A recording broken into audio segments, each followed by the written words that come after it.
political optics over the weekend with President Trump golfing in a Saudi-backed tournament at his own Florida golf resort, right on the heels of that Friday walloping on Wall Street. It has thousands of Americans hit the streets all around the country to protest the president's policies.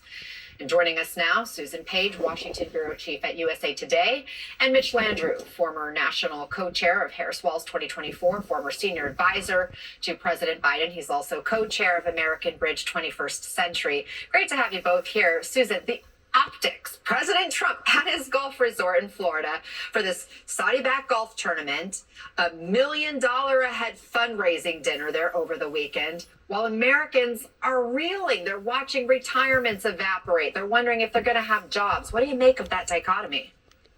Let me try to get this a little bit better right here, if I can.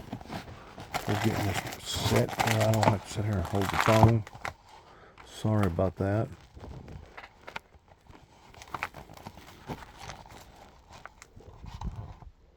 Maybe that's a little better. Sometimes whenever I'm trying to do this, of course I know I ain't gonna never get it perfect. I have difficulty in setting my phone so it record properly because I've never taken the time to put my TV on the wall where the old one went out. I just got this other one sitting in front of it. So if you would please excuse me or forgive me for sometimes not being professional whenever it comes to my recording. Anyways, let's listen to the rest of this, please. You know, I think that Americans in the past, Trump voters have not cared much when Trump takes a weekend off. He goes to play golf, even when there are stories about his family cashing in on their connections while he's president. But when things get tough, then the optics start to cut. And I think you saw that this weekend. President Trump was very critical at times of President Obama when he golfed on the weekends, and now he finds himself, I think, the victim of some of that criticism himself, Anna. It's not just everyday Americans who are expressing worries or criticism. We heard from Elon Musk earlier calling for zero tariffs and free trade with Europe. And then this from billionaire investor and Trump endorser Bill Ackman posting that America is headed for a self-induced economic nuclear winter and warning that when the full tariffs kick in this week, business investment will grind to a halt, he says. Consumers will close their wallets and pocketbooks, and we will severely damage our reputation with the rest of the world. That will take years and potentially decades to rehabilitate. Mitch, the billionaires back Trump. Is this a case of buyer's remorse? Well, listen, this has been clear from the beginning, and we've said it many times, but it's worth repeating. Donald Trump cares about himself, and he cares about his billionaire friends. There's no question about it. That picture that you saw of Donald Trump golfing, you don't ever begrudge somebody from taking a weekend off. But last weekend, just to keep this in perspective, we had 4 servicemen and women who were killed in the line of duty. They got returned to Dover. We had major storms across the United States of America, and Donald Trump brought the stock market to its knees, and he decided to go spend the weekend with the Saudis instead of staying in the White House and taking care of America. And that is par for the course. Everything Donald Trump turns to dirt, and it's happening again. And I think people really, hopefully, are going to start waking up to the fact that this is just kind of who he is. He's always been this way. He's going to continue to be this way, and his decisions are going to continue to bring really bad consequences for the American people. We are seeing the markets continue to plummet, with the Dow now down more than 1,000 points. All the major indices are down right now, Susan. And you write for USA Today, for the first time in the modern era, a president's policy decision, not the emergence of a deadly virus or a terrorist attack like 9/11, has shaken the global order. The repercussions not yet clear. And take a listen to the message from some Republican lawmakers.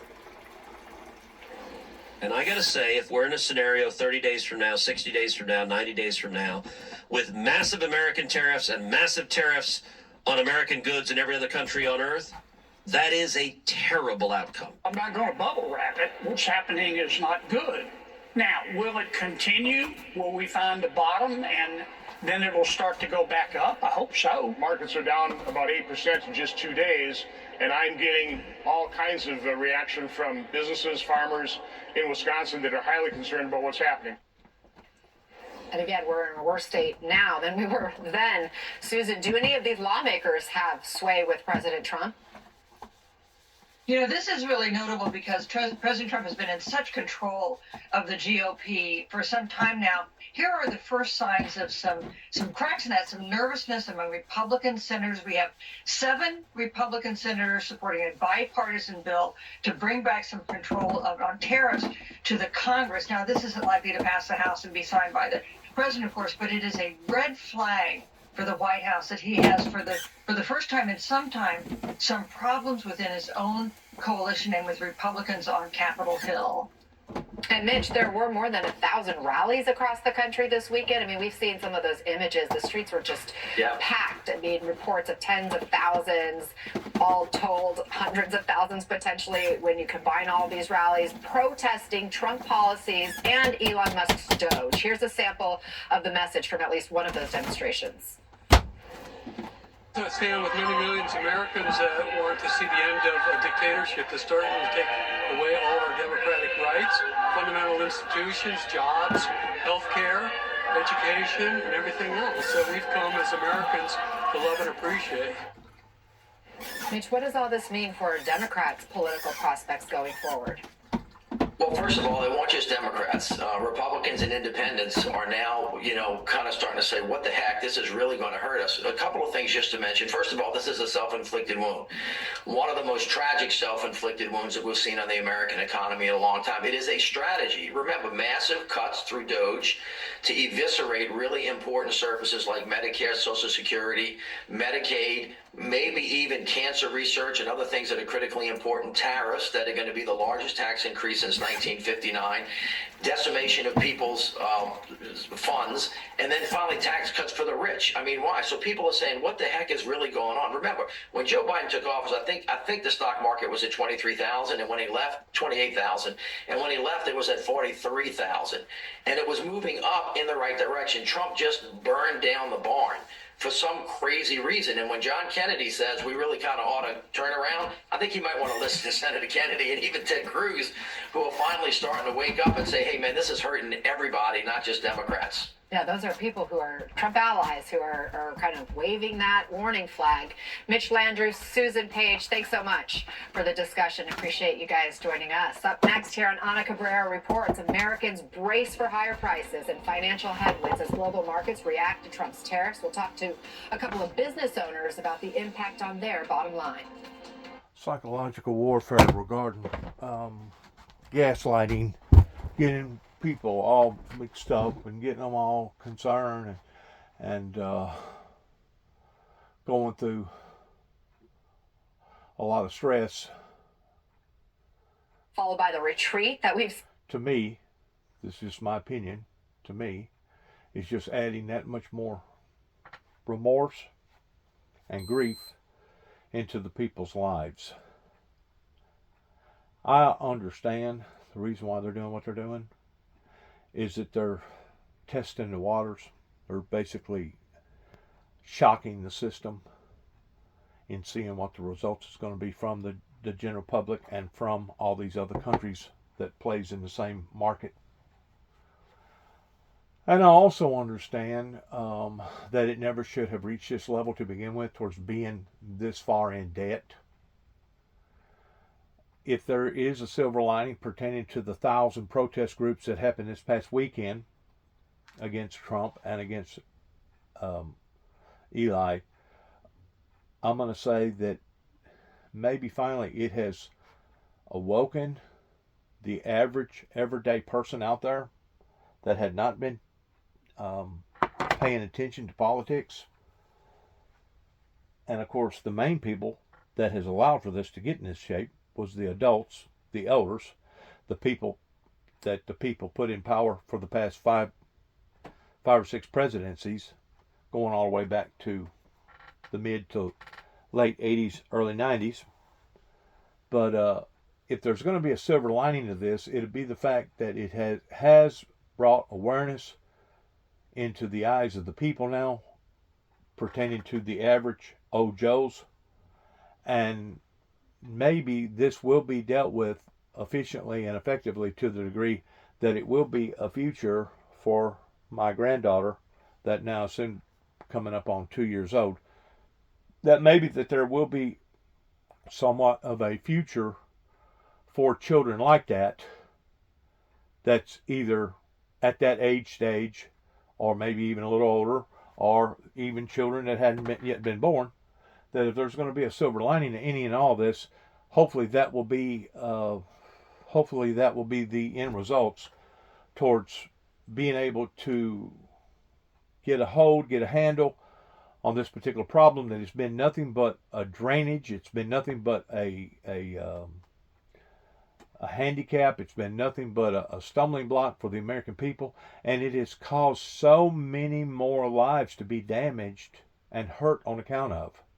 Now, there's no doubt that the government needed to be looked at. It needed trimming. It needed the fat cut here and cut there. There was lots of people in lots of different positions that was taking advantage of that particular situation that they was in. There was lots of fraud. There was lots of dishonesty, beginning with the United States government. So I'm glad that they decided to go after their own people rather than take it out on the citizens at first. But now it has become a bit more just concern to the level of people being frightened. Well, this is the pure mere fact that my brother and I went through whenever I first come back to Tennessee in 2014, and we decided that we was going to put up some sort of a shelter or a rehab place out here, and primarily thinking about our veterans, and that was the reason why that we put up the cross sideways, indicating the broken cross, the cross going back into the Roman era, including Jesus's era, always represented a form of punishment for the lawbreakers. Well, whenever you have a system that is broken, and now you're no longer punishing the lawbreakers, but you're in actuality punishing those who are trying to live by the laws of the land, pertaining to the rule of law and pertaining to God's righteous laws. Whenever you're implementing more pressure or punishment upon them than you are the actual lawmakers, you have a broken system. You have a broken cross. And so many people around here prejudged my brother and I by doing that either thought that we was whacked, or they thought that we was trying to bring some sort of humiliation or mocking God in some form or fashion. Well, I got news for the public, the general public. Maybe not all the public, but the general public over here in America, in the Western world. The majority of them have no idea in that the cross at one time was looked upon in a despicable form, to the degree of actually looking at either an electric chair or a gas chamber, because that was the form of their punishment going back into the era of Jesus's era. Now, since then, over 2,000 years, 50 years here, 100 years here, another 250 years there, things has changed. People's opinions has changed. People's interpretation of what went on with Christ has actually changed, to the degree that people today put just as much emphasis, not all people, but a lot of people put just as much emphasis upon the cross towards it being righteous or holy, the same as they do Christ himself. Just like a lot of different people in different religions put just as much emphasis upon Virgin Mary, towards Virgin Mary being equal to Christ, in the sense of her being a form of a Savior, which I think is incorrect. There's no doubt that Virgin Mary should stand above and beyond basically any and everybody else, in the sense of compartmentalizing her, of knowing that God chose her as a vessel to bring forth the Christ child.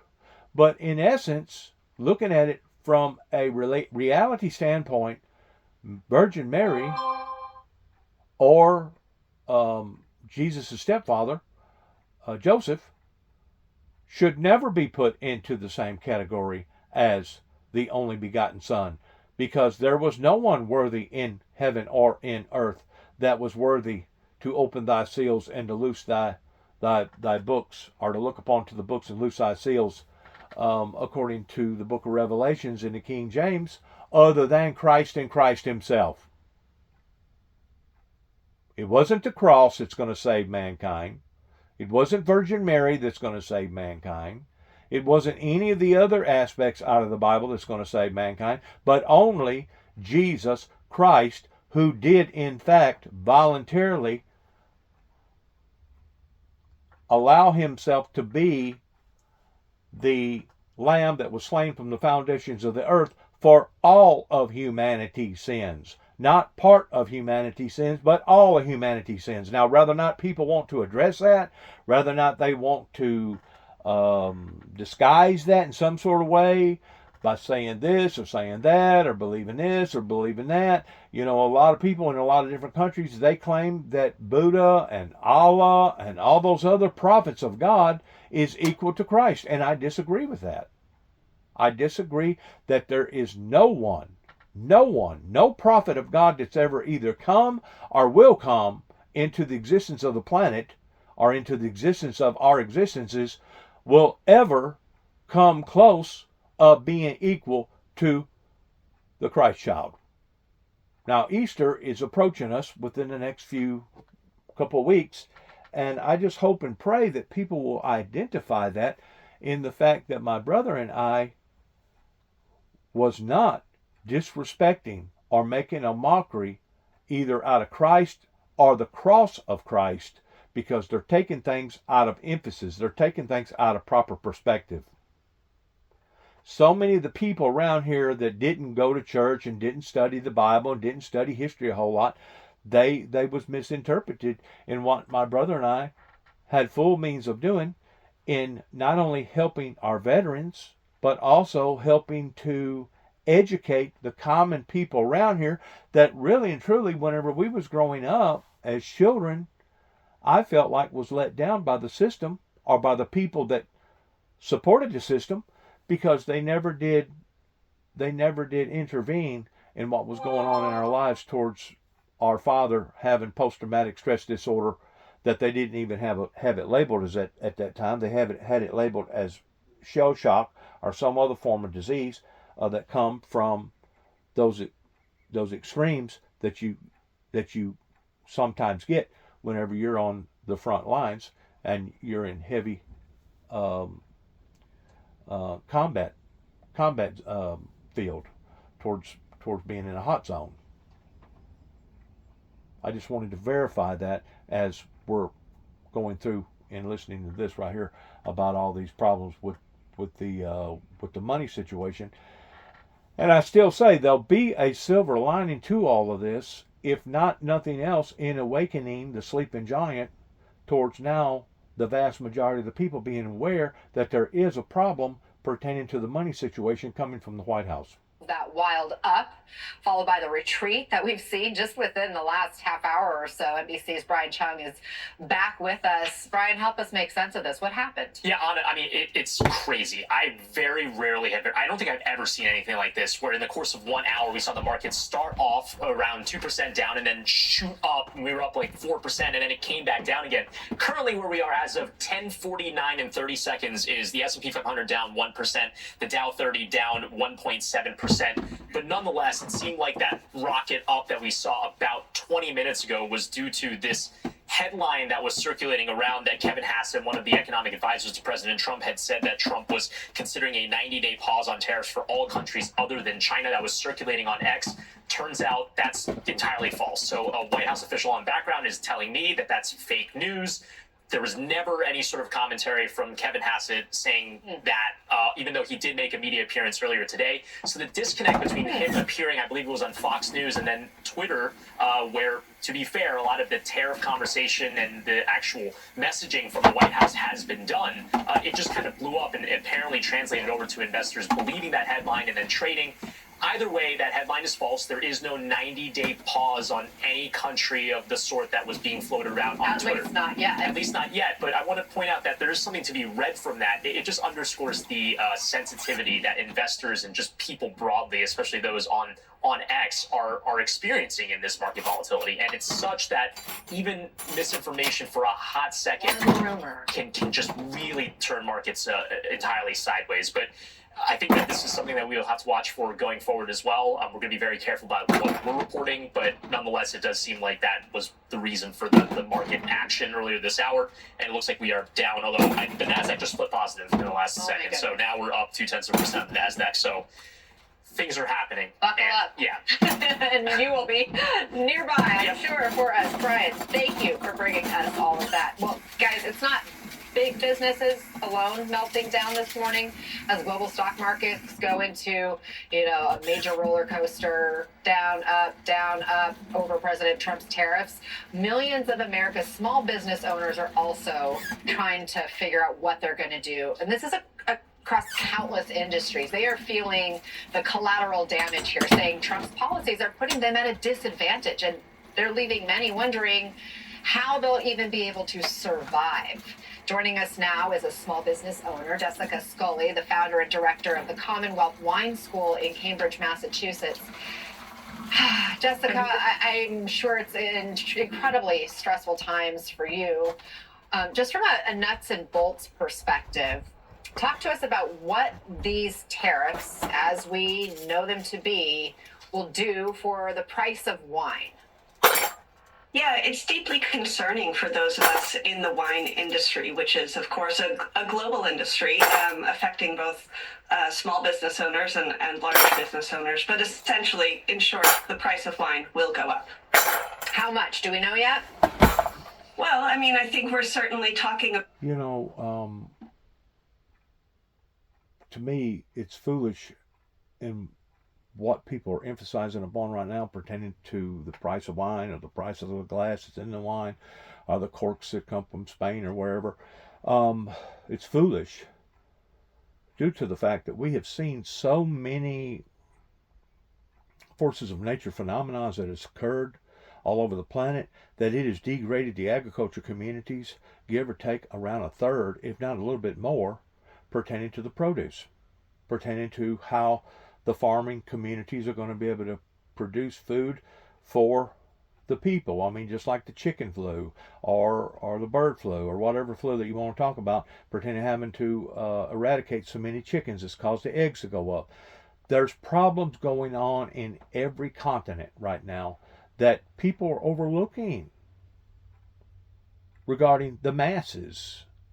And to me, instead of focusing upon wine or what carries the wine pertaining to the bottle or the cork that's in the bottle, they should be focusing on the farming communities that are suffering so badly right now, not only politically speaking, but also from the aspect of global warming that certain people in the White House are in denial of, still to this day in denial of, or they're acting like that they're in denial of. I don't see how anybody can be in denial of the fact that we have recently just got through going through a major outbreak in this particular area, and give or take is what I was told as of last night, it has been recorded in this particular area getting 19 inches of rain just within a 72-hour period.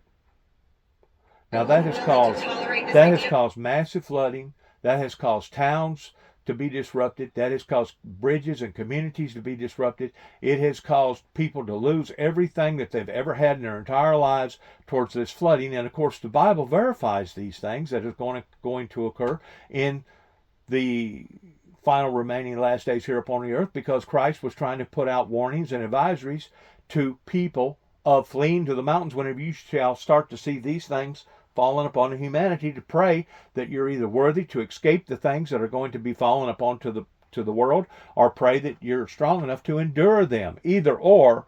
We are in the middle of a storm right now that is affecting the livelihoods of people in more ways than just the price of wine or the price of the glass that produces for the wine to be in, or the corks that's in the glass. So to me, it's foolish, and it just adds insult to injury that our media is so all focused that they really don't know what the priorities are regarding the masses of the people.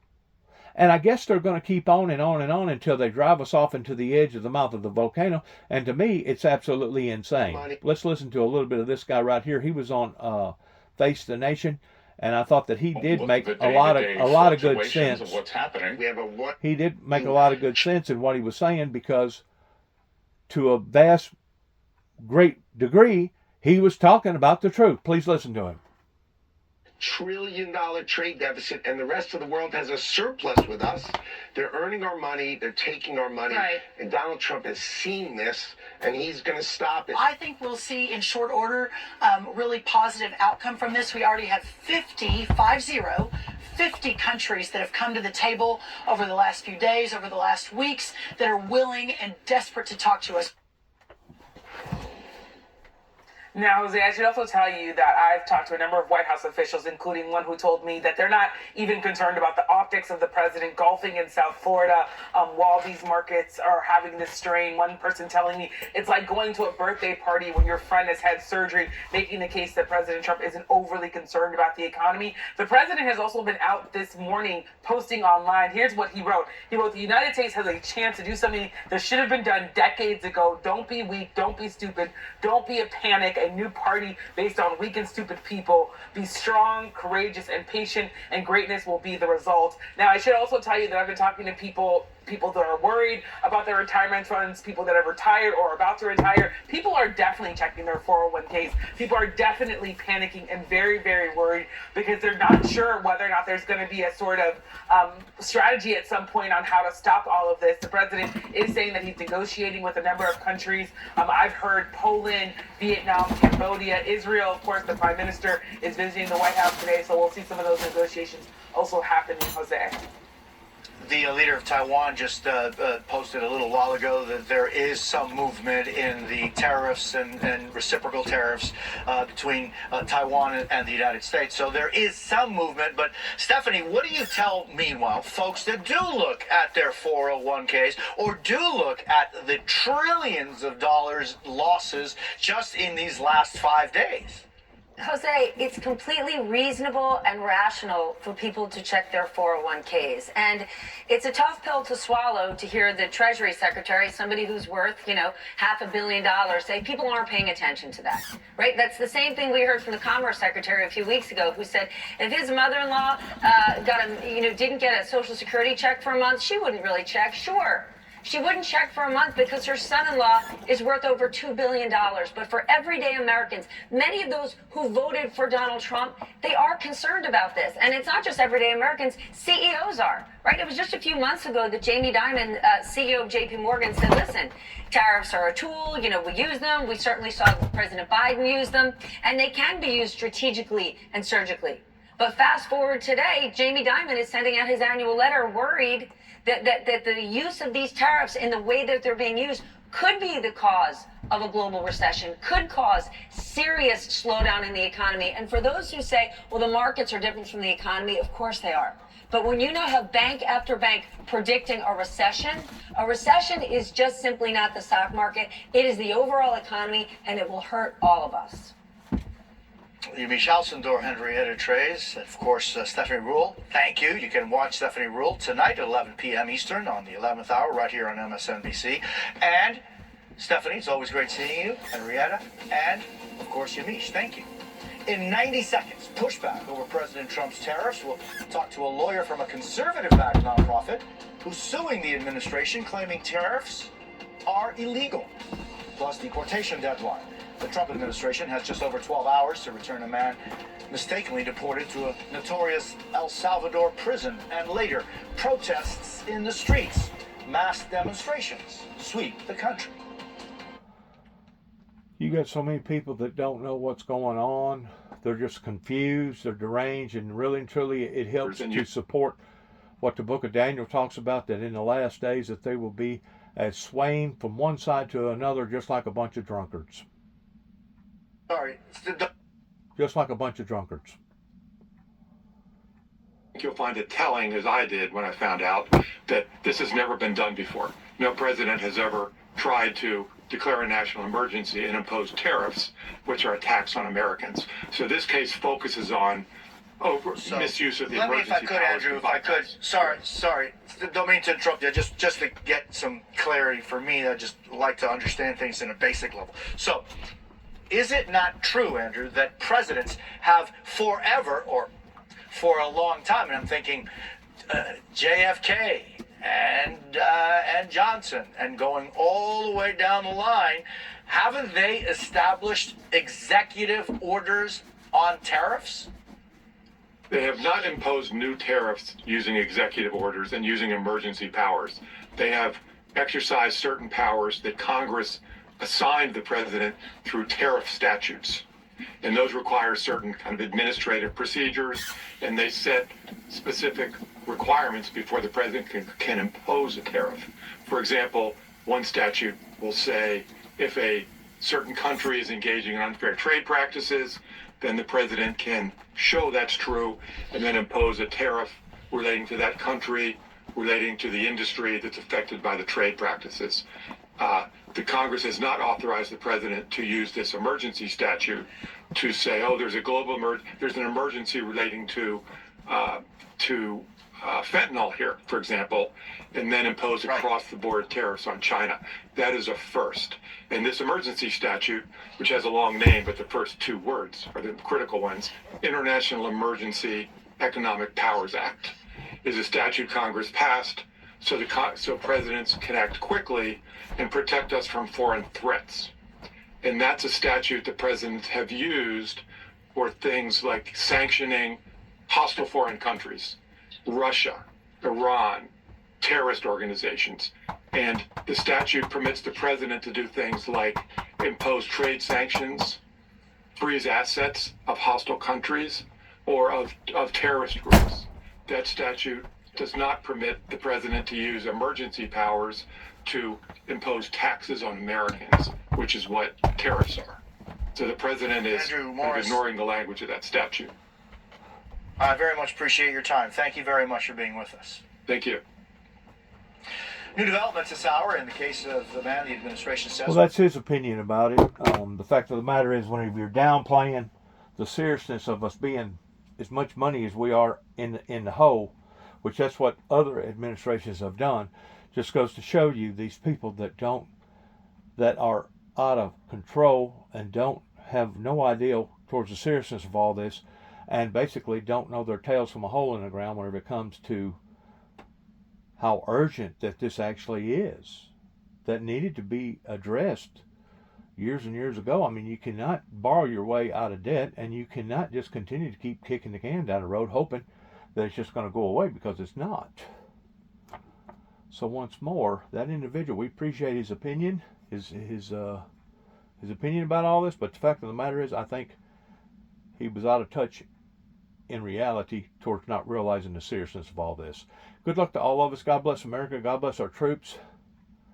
We do wish for any person that's here legally that no type of confusion episode happens in their lives regarding the exchange of the legal immigrants here in America. This was obviously a flub up of some sort of a fluke, and because of it, I'm pretty sure the current administration will straighten it out. Thanks again. God bless. Heaven help us all. And shalom.